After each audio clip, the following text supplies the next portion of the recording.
اللہ رب العزت اس کی دعا قبول بھی فرمائیں گے اور دنیا میں قبول فرمائیں گے، اس کی وہ حاجت بھی پوری فرمائیں گے، اس کی وہ ضرورت بھی پوری فرمائیں گے۔ بسم اللہ الرحمن الرحیم۔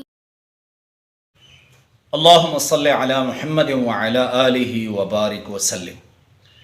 لاکھوں کروڑوں درود و سلام امام الانبیاء شافع محشر محمد مصطفیٰ احمد مجتبیٰ صلی اللہ علیہ وسلم اور ان کی آل طیبین طاہرین پر۔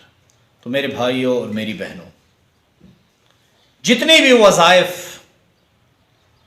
ہم احادیث نبویہ یا قرآن سے نقل کر کے آپ کو بتاتے ہیں، ہر وظیفے کی اپنی اہمیت ہوتی ہے، لیکن آج کا جو میں عمل آپ کے پاس لے کر آیا ہوں یہ انتہائی آسان عمل ہے اور حدیث نبویہ سے ثابت ہے۔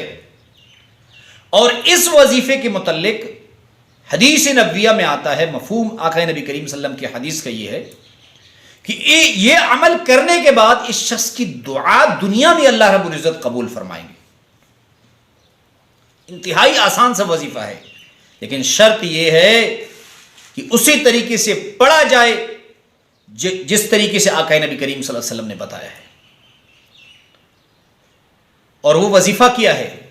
اگر کوئی شخص رات کو خواب میں جاگ جائے، اب جاگنا وہ خود جاگے یا کوئی اسے جگائے یا وہ قضائے حاجت کے لیے جاگے، اور جاگنے کے بعد یہ عمل کرے اور اس کے بعد دل میں کوئی بھی دعا اللہ سے مانگ لے تو اللہ اس کی دعا ضرور قبول فرمائیں گے۔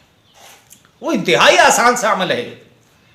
وہ عمل یہ ہے کہ جو شخص نیند سے جاگ جائے اس کے بعد کہے تیسرا کلمہ سبحان اللہ والحمد للہ ولا الہ الا اللہ واللہ اکبر ولا حول ولا قوة الا باللہ العلی العظیم، لا الہ الا اللہ وحدہ لا شریک لہ لہ الملک ولہ الحمد وہو علی کل شیء قدیر۔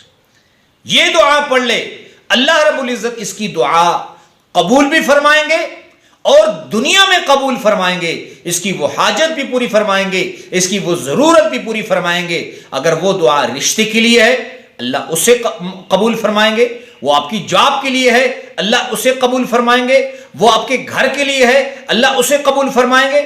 ہر وہ جائز دعا جو آپ دل میں کرے، اس عمل کی برکت سے اللہ رب العزت اسی دنیا میں پوری فرمائیں گے۔ لیکن جب بھی آپ جاگے اس عمل کو اپنا معمول بنا لیں، اللہ رب العزت آپ کی وہ پریشانیاں جو حل نہیں ہو رہی ہوں، وہ مسائل جو حل نہیں ہو رہا ہو، اللہ رب العزت اسے حل فرمائیں گے اس عمل کی برکت سے۔